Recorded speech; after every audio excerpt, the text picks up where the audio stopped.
રાડનો powder જે આપણે સવારે બનાવ્યો ને એ.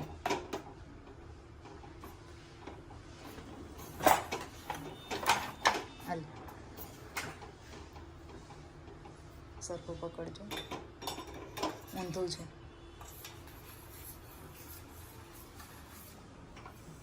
હવે એટલું પાણી ભરવાનું આખું ટબ, અને એમાં બધો મલમ આવડવા નાખી દેવાનું ઓઇલ. સરખુંથી મિક્સ કરી